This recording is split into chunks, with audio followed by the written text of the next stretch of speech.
This podcast is sponsored by Magic Rock Brewing. Currently, you can get free delivery on all orders over £40 and 10% of all online orders by using our code of TakesThatChance10.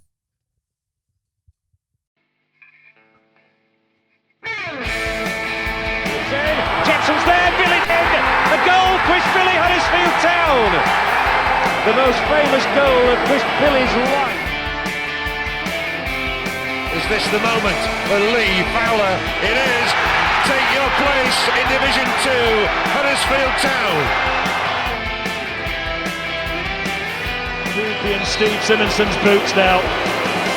He's missed. Steve Simonson clears the flame of the goal and collapses in a heap of tears. Huddersfield Town are promoted. Mustafa Schindler has a chance to write his name in Huddersfield Town legend. And he takes that chance!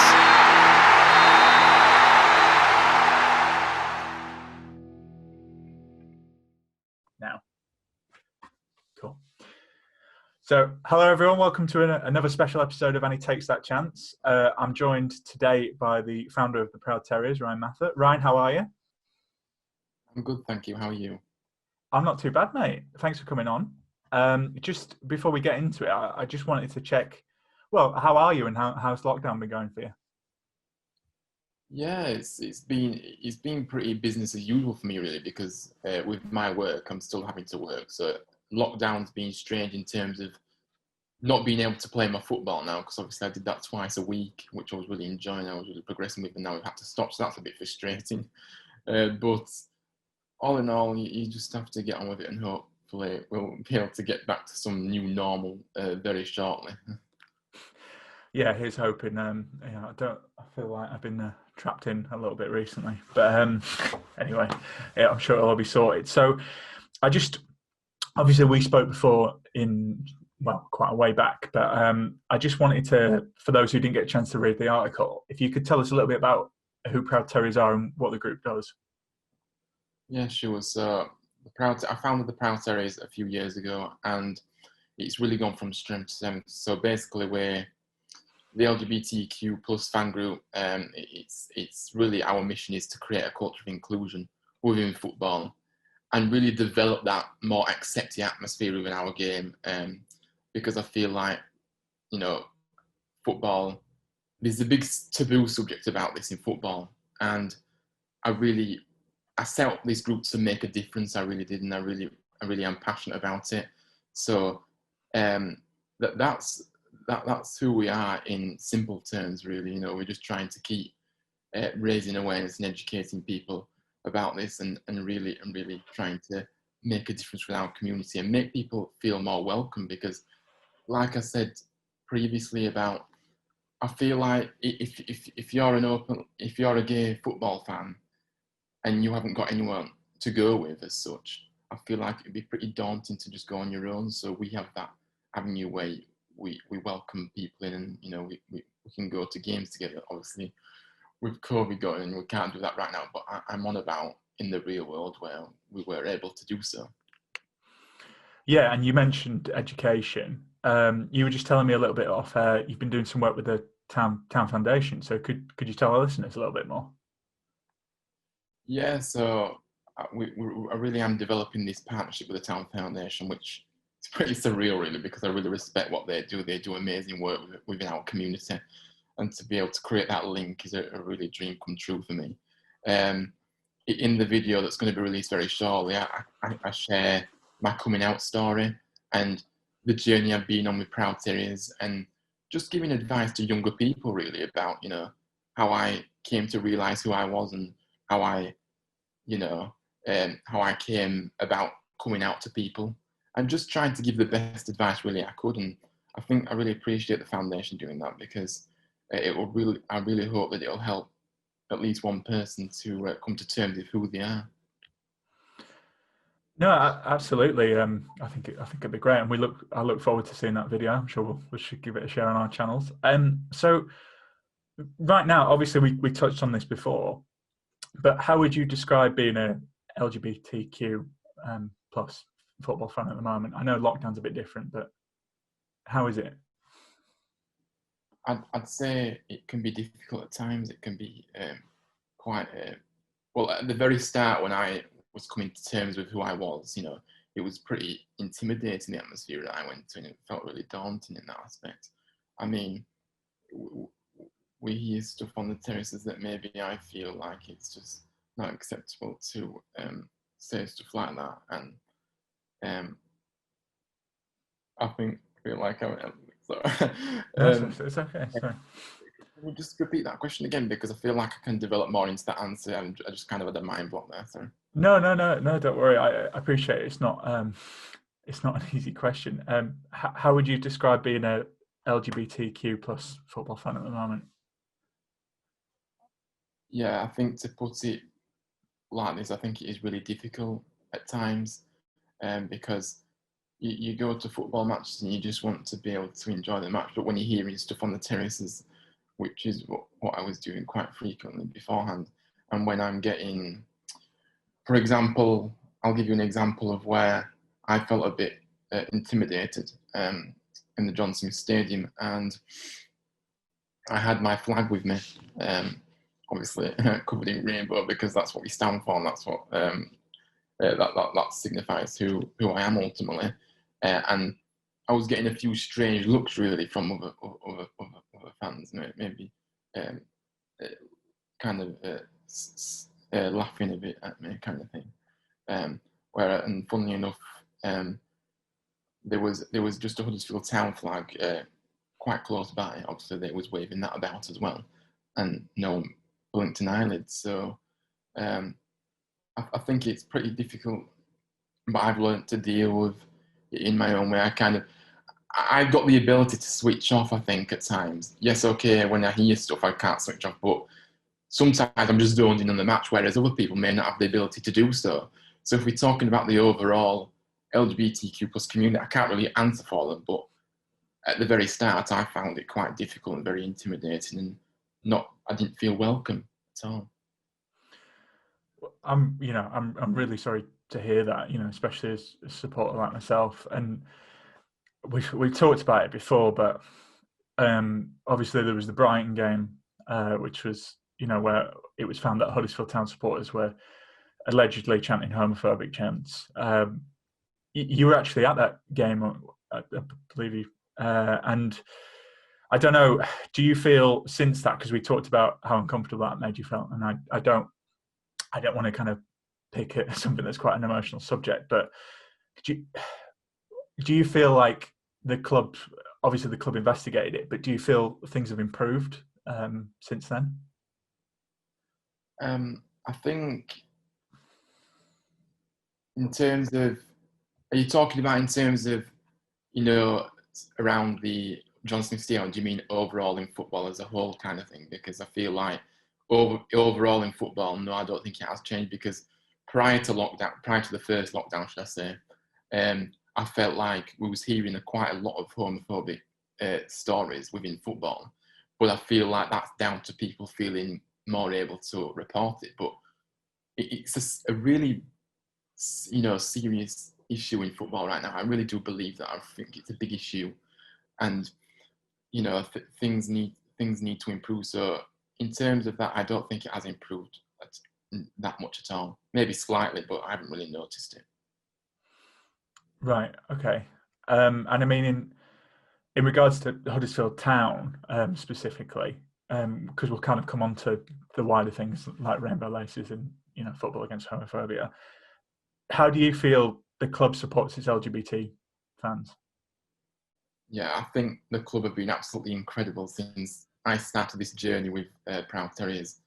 They really have come on board and really supported us. We've got really good partnerships with the club, mainly from the supporter services, and we've really developed that partnership. And I picked up on this before, but whenever we had any ideas, they'd always try and accommodate those ideas. They really did push hard for the flag to go up in the stadium. That was a long time coming, but they never gave up, and they kept plugging away and really helped us get that flag up in the stadium. In terms of the match day experience, with the Rainbow Laces campaigns and things like that, they allowed us to be part of the entertainment before the game, in terms of they set up a Huddersfield Town gazebo for us to hand out laces right in front of the stadium. When Canal Side was open, we did a Q&A on stage with Andy Booth. And yeah, the support has been pretty surreal. So yeah, they are really, if all clubs was like that, I think that we would really be pushing in a really good direction. But there's clubs that seem to don't do what Huddersfield Town do, in terms of they really do promote inclusion. They really do feel strongly about, making football a diverse community, making people feel welcome within the game. So yeah, I can't fault Huddersfield Town for that. They've been amazing. That's great to hear as a fan, absolutely. And we've kind of touched on it. I suppose this is more kind of a wider thing, but obviously we've got the Rainbow Laces campaign, which comes around every year. It's around this time now, like you say. I think the official day is the 9th of December this year. But when we spoke last time, you said about how, although it was a good thing, you don't feel like it does enough. Are those still your feelings on it now? I mean, going into this year? Yeah, I think in terms of the way I worded it last time, maybe I worded it a bit wrong, because I really do feel like these campaigns do work. But the message I was trying to portray is we have these campaigns and then it's kind of forgotten about in a way. Mm-hmm. So it feels like, yes, these campaigns really do push it and really do raise awareness, because, you hear a lot of stories, and it really does educate people to see things on social media, that they may come across. So this campaign really does help and really does push it forward. But I'm on about the bigger picture here, and I'm on about, things need to be done all year round, not just with this campaign. And I know that Football for Homophobia have a campaign as well, and then after that it's just forgotten about. And I don't feel like homophobia is taken seriously enough at all within our game at all. No, I just feel like it's just brushed under the carpet, basically, and whenever we hear stories, it just feels that way ultimately, that it's just brushed under the carpet and nobody seems to care about the issue at all. Why do you think that is? I'm just curious. Yeah, I can't really answer for that, really, because at the end of the day, I feel like it should be people shouldn't allow any forms of discrimination to be brushed under the carpet. So it's not acceptable at all.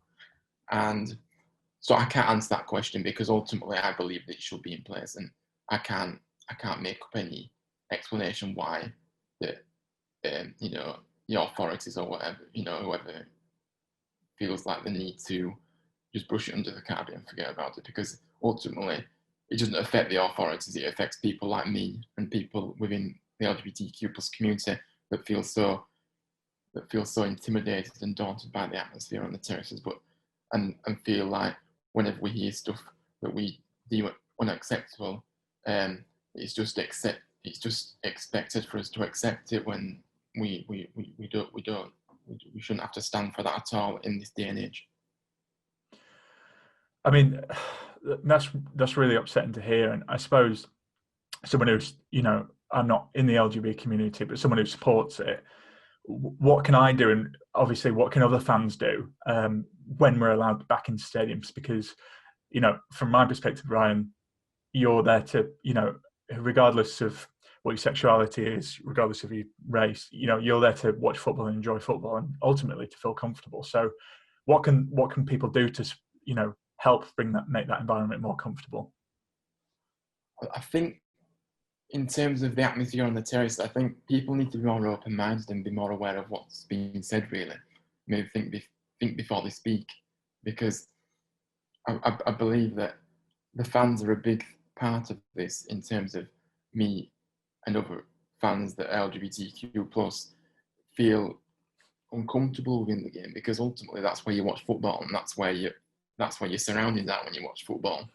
So I suppose people just need to be wary of what they're saying more, and just show a bit of understanding, really, about we are in this century now, and we are in this position where times have changed since times have changed, and you just got to move with the times. And I feel like fans just need to create that more accepting atmosphere in terms of I can't pinpoint it, but it just feels like fans make it that unwelcoming atmosphere with the language that they use at times, and it just feels like, and obviously with the mentioned about the flag earlier, there's no need to frown upon somebody that's trying to promote a positive message.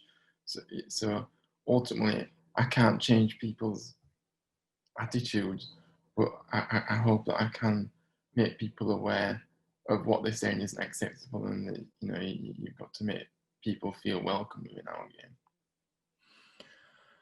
No, definitely, and I suppose we've touched on it before, but that goes back to your town foundation stuff. Would you say it's about education? Because I think what we've kind of seen with other sensitive issues kind of around the game is, for a lot of people, it is about education. Do you think? Would you agree with that? Yeah, education is the big thing, definitely for sure, because the more we educate people, the more of an understanding they'll gain from it, the more of they may step back a bit and think, how I behave on the terraces isn't acceptable for someone that may, that is LGBTQ plus. It may offend them. So I've got to, hopefully education will make people step back and think about their actions ultimately. So yeah, that's a massive thing. And I think we need to, it comes from the authorities, I believe, and the authorities have to do more in terms of educating people about this. And if the authorities don't do anything, then we're not going to be able to educate people as well as we'd like. I mean, I don't know if you saw, Greg Clark came out the other week, and said horrendous things about, saying being gay is a lifestyle choice, and and he touched upon other subjects about Australia. I thought, I know he's resigned now, thankfully, and we can move forward positively. But when you've got somebody at the top of our game saying stuff like that, that is unacceptable, and that will not help what me and what other fan groups are trying to achieve here. When we've got people like that are expressing disgusting views like that, it's just not good enough. No, I mean, it was almost like a sketch, like the worst things you could say. It was horrendous. I mean, you raise a good point there, because I mean, if like you say, if the head of the FA is making those comments, and I suppose the more accurate thing is he's comfortable making those comments. Like you say, he was forced to resign, really, and it's a good thing. So in that sense, but what would you want from the FA? I suppose this is a bigger issue, but who would you like? It doesn't necessarily have to be a person, but who would you want to see at the FA, and what would you kind of want them to see to change this? Because that's, for me, not just with his comments about homosexual people, but race and in general. I think it really dented the reputation of the FA even further for me. So what would you kind of want to see in the next appointment? I think I'd want to see somebody that's really keen on and big upon the inclusion and diversity side of it. I feel like we need somebody that really does want to make a difference within different communities, and I feel like the perfect appointment would be for someone to be really putting inclusion at one of the top of their lists, kind of, if you could say so, and really try and push it more, because like I said, I really don't feel like in the past that enough's been done. But I'm not really that surprised when Greg Clark has those kind of views as to why he hasn't really done much surrounding this subject at all. It doesn't surprise me in the slightest. But yeah, for sure, I feel like we need to create some projects. We need to create some workshops. We really do need to educate people and promote this across the whole of the UK, and really put some money behind this, and that will really, really help if we're going into different communities and we're really educating people about it and putting on workshops, because ultimately that's where we'll see the change. And I just want to be able to see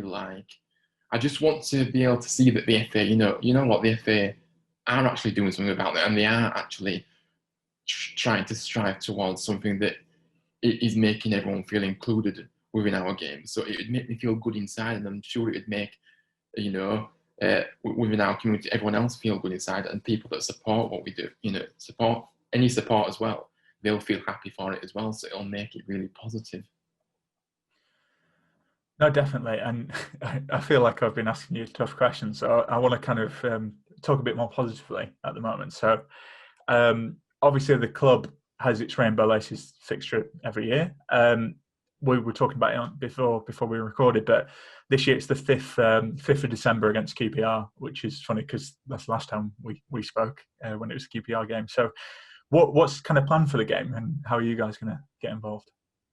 Well, I would say that we can't do as much as we can with obviously the no fans being allowed in the stadium, but what we can do is still promote that positive message. So we're going to be releasing an article on our website surrounding this, and I feel like this article that we've come together with is really educational as well, because it tells people about the stats, different types of stats and things.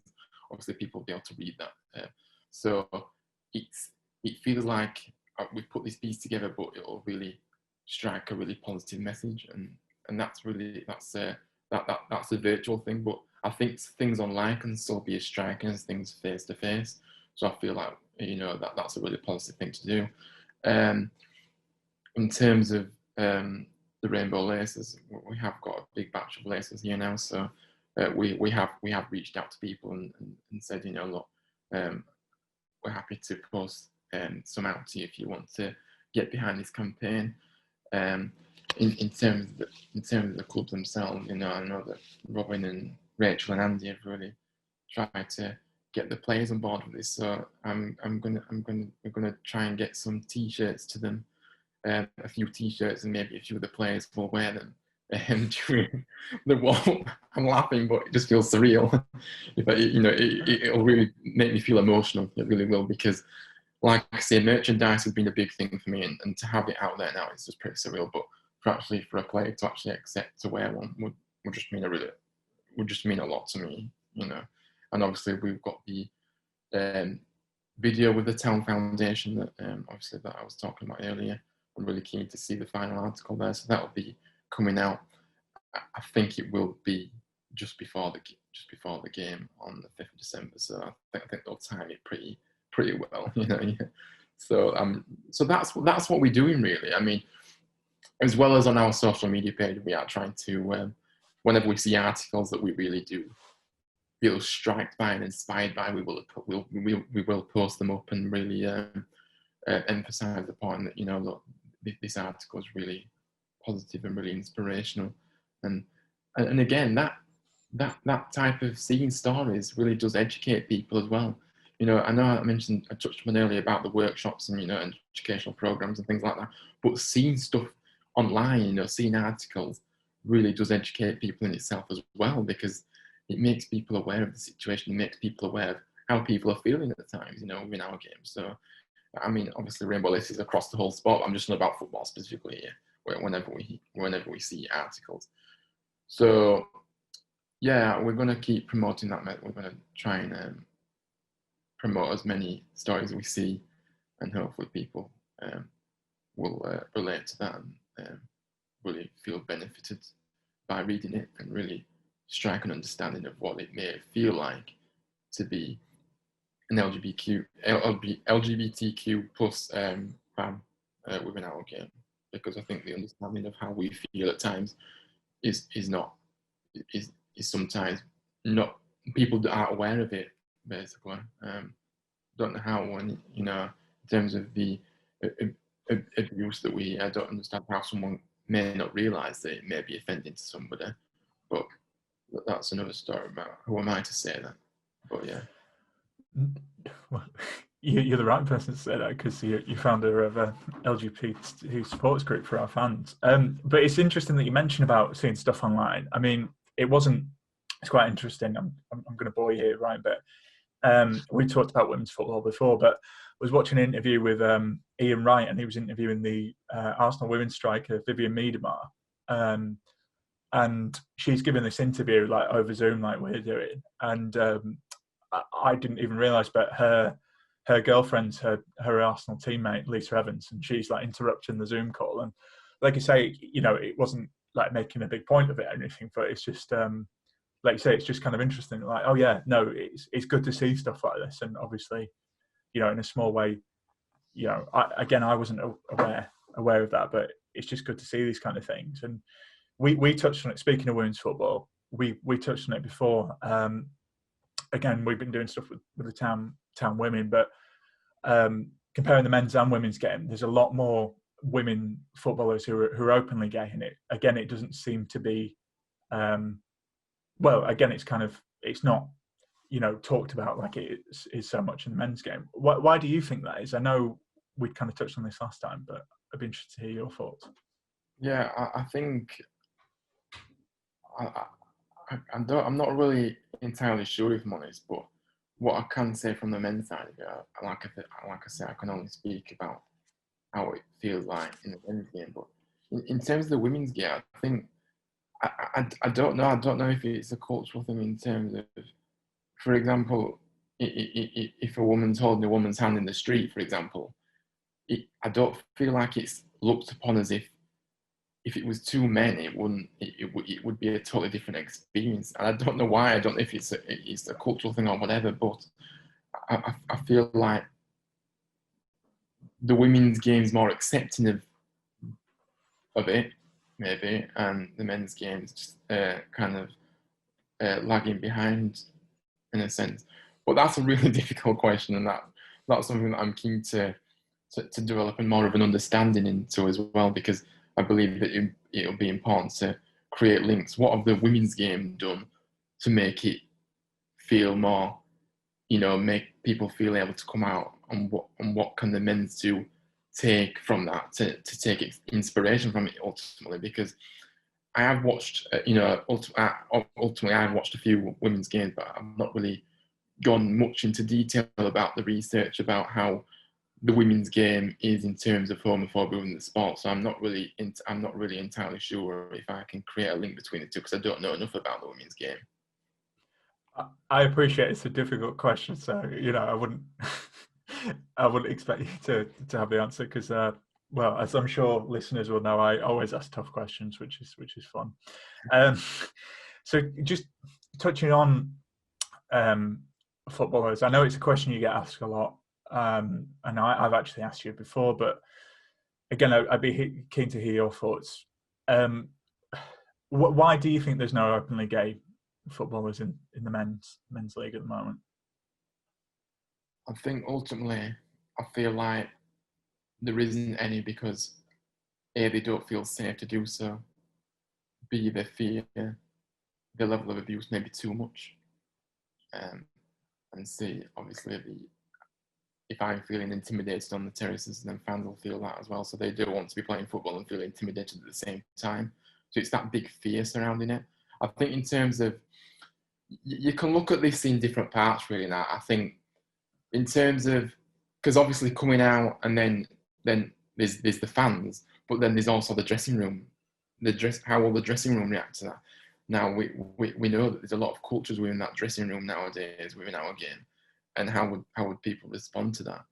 And then there's the manager, how the manager. It's all this fear of what people may think or respond. And I ultimately I feel like it's a big taboo subject in this country, and I feel like we need to make that environment where people feel able to come out.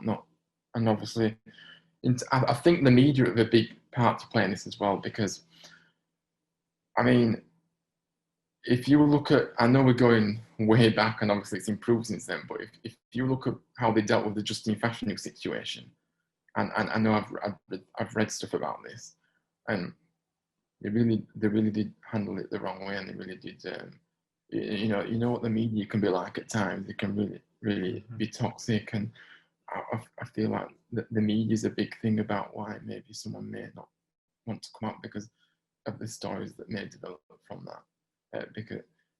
But ultimately, like I say, it's a really difficult question because it's not just one thing that I feel like it's like is the issue here.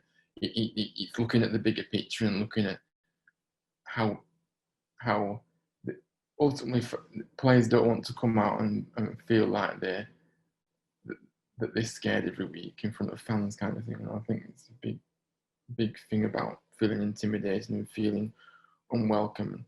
At the end of the day, football players just want to play football, and it shouldn't matter what the sexuality is. But that's where we're at, and that's why I feel like I think the main point I'm saying is the atmosphere isn't the right one for someone to come out at this present moment.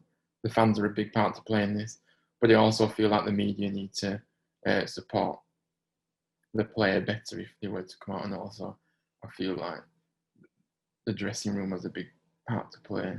I mean, I don't know what kind of language is used in the dressing room, but is a factor of why someone's not wanting to come out is because maybe they've heard stuff that in the dressing room that they may feel, well, hang on a minute, if I'm wanting to come out but I'm hearing stuff like that, then how are they going to react to me coming out, kind of thing. So yeah, it's such a hard thing to discuss, because ultimately we want to be able to feel accepted within our game. We want players to be able to come out and be who they are, but unfortunately we're not at this stage.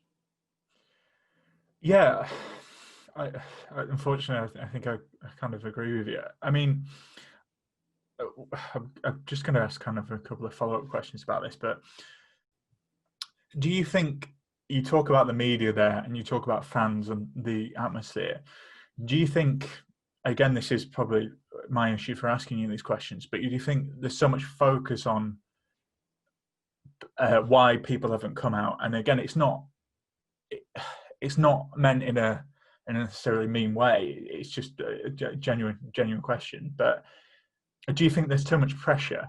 So it's almost like there would be people who are willing to come out, but it's the pressure of being the first openly gay footballer, since Justin Fashanu.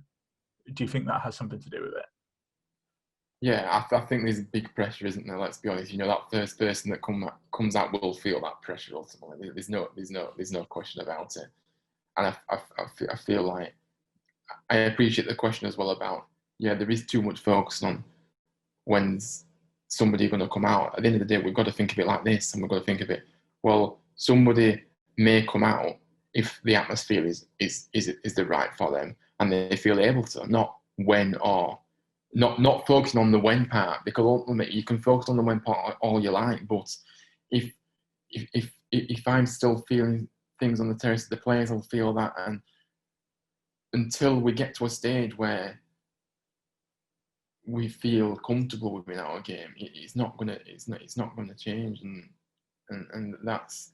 But the pressure of it, I think in terms of being the first person, I think it would be a big pressure. But where's that pressure coming from? That pressure's coming from the media, unfortunately, and that pressure's coming from people that think that they can question when somebody may come out, instead of looking to the bigger picture and think about how the atmosphere is, how the environment is, and know that there's no chance of that happening anytime soon with what's good, with how we're feeling on the terraces. I mean, you can only look to the previous, when that Twitter account was made about the gay footballer that was remained anonymous, and whether that was a hoax or not, the fact is the media picked up on that, and they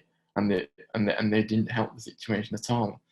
But like I said, that was going into another topic, but I'm just linking it back to that as to how the media feel like they need to put so much pressure on somebody to come out when it shouldn't be that pressure. It should just come naturally. We don't want pressure, because ultimately that player won't come out if it's pressure. No, I think that's a fair point. We actually talked about this before on air, and I suppose thinking about it, it would still, the media would still obviously put that pressure on. But we've seen, and again, it's not comparable at all, but we've seen with players, if you talk about form, I think just, for example, we talked about Ben Hamer and how he, was given quite a lot of, town fans didn't want him as his number one, and now look at the recent games, we've missed him. And do you think fans not being in the terraces and obviously still in lockdown, it doesn't look like fans are going to come back anytime soon.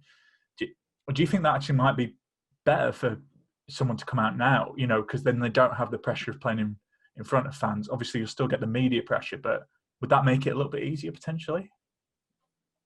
I think it definitely would make it that slightly bit easier there. Yes, but with social media how it is at the minute, if you look at the statistics about the amount of abuse you can get on social media pages, it's just as bad as if you were in person, and that kind of abuse online can be just as damaging.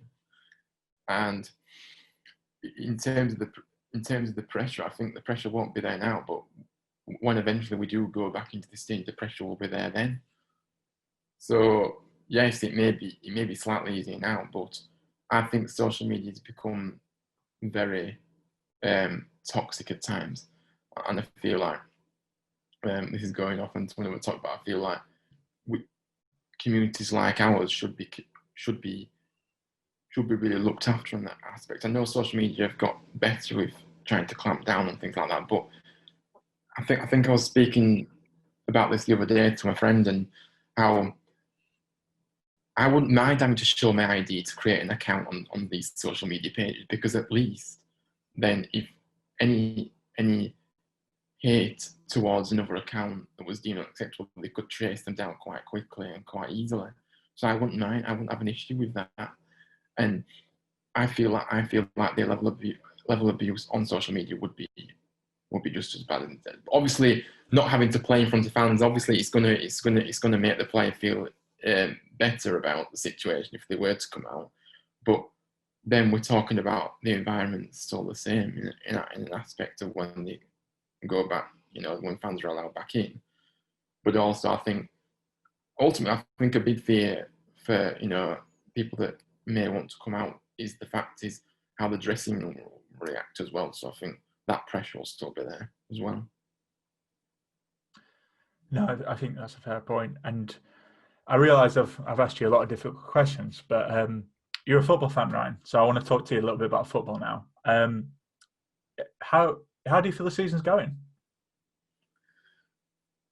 I'm pretty happy with how the season's going. I'm not gonna lie. Like, I think since Carlos has come in, I think that the transformation he's had in that short space of time has been unbelievable, really.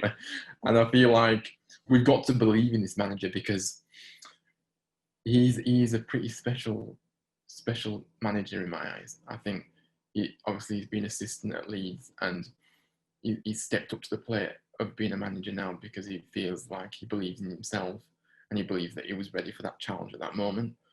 And I'm watching games and I'm enjoying how we're playing in terms of the attacking nature of it. So it's so nice to see us playing attacking football. So what he's done in a short space of time has been unbelievable. I mean, if you look at the league table, we're nicely placed in the table, and of course there's always room for improvement. And of course, you can look in hindsight about what's happened this season in terms of going 1-0 up in some scenarios and then just losing it completely after that. But we've got to remain positive, and we've got to really believe in this guy, because I believe that he's really working hard on that training pitch, and he really does care. And you can just tell he's a passionate guy, and you can tell he hates losing as well. There's some managers out there that if they've lost, and they kind of just shrug it off in a way. But this guy he really does care. I feel like he's in that short space of time, he's fallen in love with this club, and he really wants to help us the best he can. So yeah, I'm happy, and I'm just hoping that we can just keep one game at a time. We can keep pushing, and you just don't know where we can end up in this league, because the Championship's a crazy league. Anyone can beat anybody, and anyone can go on a run unexpectedly. So it's just we can just watch and see, I suppose, and see what happens. But I'm fairly happy with how it's going at the minute. Obviously, we can all have our grumbles about what's happened previously and about, the things that we're not happy about. But I suppose I'm trying to remain positive and look at the positive things. We're scoring a lot more goals. It's just that we just need to concede less, and that can be easily tweaked. The managers will be working on that in training. But at least we're scoring goals now. We just need to work on the defensive side, and I think we'll really progress once that's addressed. No, I agree. I mean, we've talked about it on the pod, moaning about how we don't score any, and now we're conceding too many, but at least we're scoring. So I agree with you. It can be easily fixed. Who do you think? Who's your player of the season so far? Then. Oh, that's a tough question. Yeah, a really tough question. I'd say Pippa. I think Pippa's come in and he's really impressed me. He's just outstanding the way he's so skillful. He always takes responsibility. He always looks forward. He's always that player that when he's on the ball, you feel like he's going to get out that situation he's in, or you feel like he's going to do something good. So I think Pippa for me, because what I find he has been in that short space of time he's played for us. I feel like he's done brilliant, and he's really made a difference to our team, and he's created a lot as well. But a very close but. I feel like Aitin is really coming on now as well, so he's really pushing for that player of the season as well now, because since he's just outstanding. The creative flair, the skills, he's just a breath of fresh air to watch. He's just incredible. I mean, he's really finding some form now. So I don't really like to say who's my player of the season yet, but them two definitely will be up there for sure. I agree. Well, it's just nice to talk about. Well, you could have a few players. I mean, I think a Toffolo as well. Compared to last season where Lewis O'Brien was the clear favourite, really. What do you kind of expect for the rest of the season then? What would you like? What really? Ultimately, I'd like us to keep improving week and week, and obviously keep moving forward. But I'd also like us to just move up a few places. I don't like setting expectations, because expectations are things that you can set expectations all you want, but ultimately the players may exceed those expectations, and I've always got hope that they will exceed my expectation. I suppose if we're in the top half towards the playoffs, I'll be happy with that. Well, I certainly would like us to move up a few more places than we are now. I know I did say that I was happy with, mid-table-ish, but I do want us to get close to them playoffs and really challenge them players, because ultimately when we play to our best, and when we're, when we've seen us at our best, we know what we're capable of, and we know that if we're at our best, we can beat anybody. I don't care if if we're playing top of the table or not. If we play to our best, we'll have a good chance of picking up something. So who knows? I'm just going to keep my options open, but at the back of my mind, I'm hoping that we can really push for the playoffs, but I don't know if that's too big of an ask this season. Well, here's hoping, mate. It's a crazy league, like you say. Anything could happen. So I don't want to keep you. So just before we go, Ryan, how can fans get involved with the Proud Terriers? Can you tell us a little bit about what we can do? So we're obviously big on social media. So our social media handle is Proud Terriers, Facebook, Instagram, and Twitter. You can email us if you want to. We are wanting to get more and more people involved. So if you do want to get involved in any way, shape, or form, and that's fine by us. As I say, we have got a few that we do work daily on things, and then there's quite a lot that just support what we do, and we appreciate that support, because ultimately the support that we get is really appreciated. But if people want to get involved in us in more and really push this more, then you can email us as well, proudterriers08@gmail.com, or you can just message us on social media. Like I said, just reach out to us and don't be afraid, because we'll welcome you in, and but we'll always try our best to accommodate you within the group, and we'll find a really we'll find a role for you. So that's how you come to contact with us, really. But if you want to get behind the Rainbow Laces campaign, you can do. We've got loads of laces here. I'm happy to send some out to everybody. And also with our merchandise, we've got t-shirts and we've got pin badges. So any interest, we're happy to post them out to you as well. Like I said, we do really appreciate the support that we've got from our fans. So yeah. Oh, great. And like you said, like we touched on before, anyone could be a member of Proud Terriers regardless of your sexuality. Sexuality. You can tell it's been a long podcast for me. Just before we go, Ryan, is there anything else you wanted to add? Anything we didn't get a chance to cover? I think one last point that I want to leave everybody with, and personally I found it quite powerful, is the story in America with San Diego Loyal.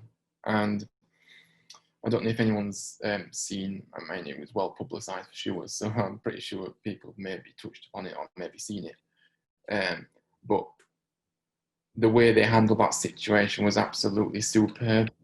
And as a fan, that made me feel proud, even though it wasn't in this country. It made me feel proud that, you know, the manager really did come out and support his own player, you know, and, you know, the whole team, the fact that the whole team took a stand on it as well, and really made the statement. And if you remember, the key thing to remember here is that game was a massive game for San Diego. Well, they had a playoff position, to fight for, but because of what had happened, they didn't want to continue and they wanted to make a stand. So they felt like the playoff position was not really important at all. The most important thing was to support their teammate and really make a stand on this and really make a huge statement, which it did. It made a huge statement within the world, not just America, within the whole world, I believe. And what I feel like with how San Diego dealt with it and how the players supported it and how the manager came out with the support, I feel like we could really learn from that in this country, you know, in terms of if we do. I'm not on about the same situation, I'm on about anything in terms of any homophobia that people hear. If we take a stand against it in this country, then just imagine what statement it would really make. And I just felt so overwhelmed by how they dealt with it. And then I kind of touched upon that. Yeah, I imagined what reaction it would get if it was in this country, and what massive step forward it would be if a club would to actually take a stand against it like that, and for players to support the community.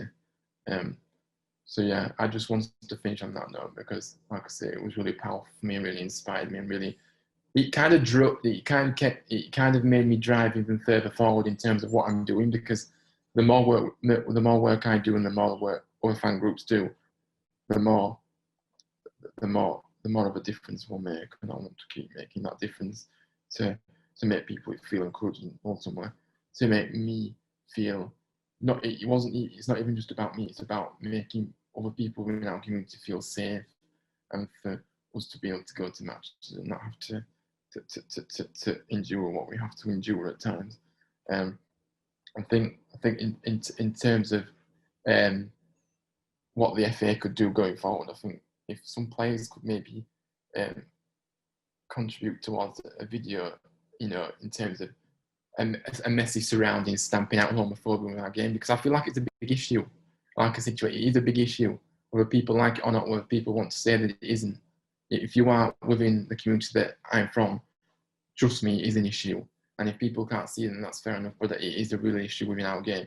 So if a few players could come together and create this really powerful video, that would be a massive as well. And that's what I really hope that will happen real soon, because it'll only drive us forward.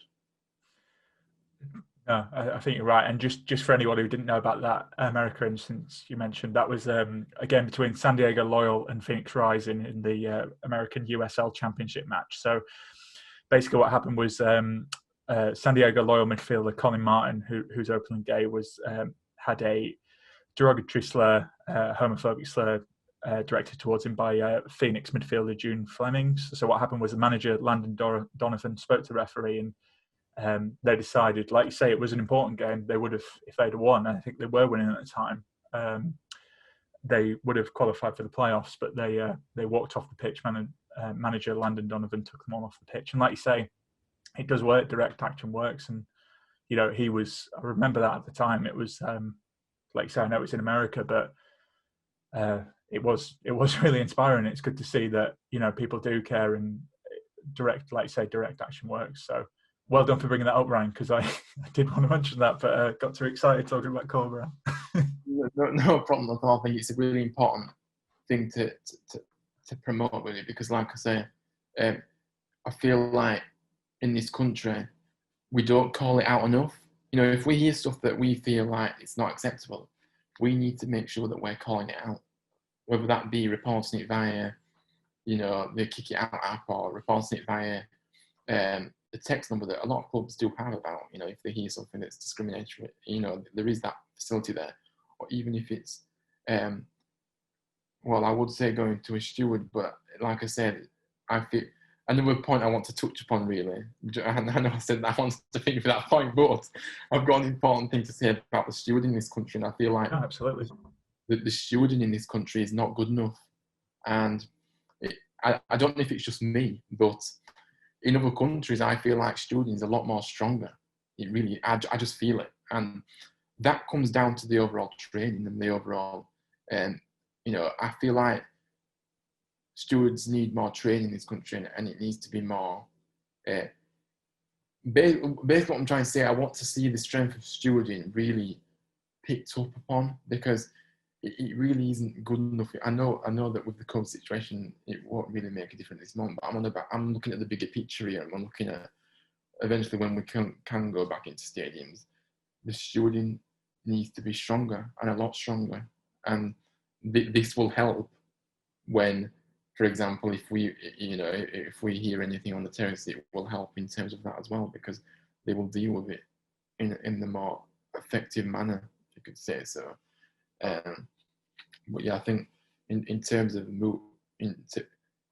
picking up from what you said earlier about what fans can do, fans can definitely call it out more, which is what we've been seeing actually in all things. You know, we've seen a lot more instances where people have reported it. You know, like prior to lockdown, people were reporting it a lot more, which is really positive. But all I can say is, if you do hear anything, it's important to call it out, because otherwise it won't be dealt with and it won't be improved upon. So that's a big thing for what the fans can do as well. Very good point, Ryan. And you know, we'll share links to the Proud Terriers and what people can do, and some interesting stuff if people want to get involved. But Ryan, I know it's not a difficult conversation, but sorry, I know it is a difficult conversation, but thanks for taking the time out to talk to us. We really appreciate it. Yeah, thank you for having me on. We really do appreciate having people like yourself that really do care and really are trying to promote this message that we're trying to get out and really make football for everybody ultimately. So I really do appreciate this opportunity. Thank you. No worries. And thanks Ryan. And yeah, let's hope we can get back in the stadium soon, and you know, cheer on the Terriers for that unlikely playoff yet again. Cheers. Thanks for coming on, mate.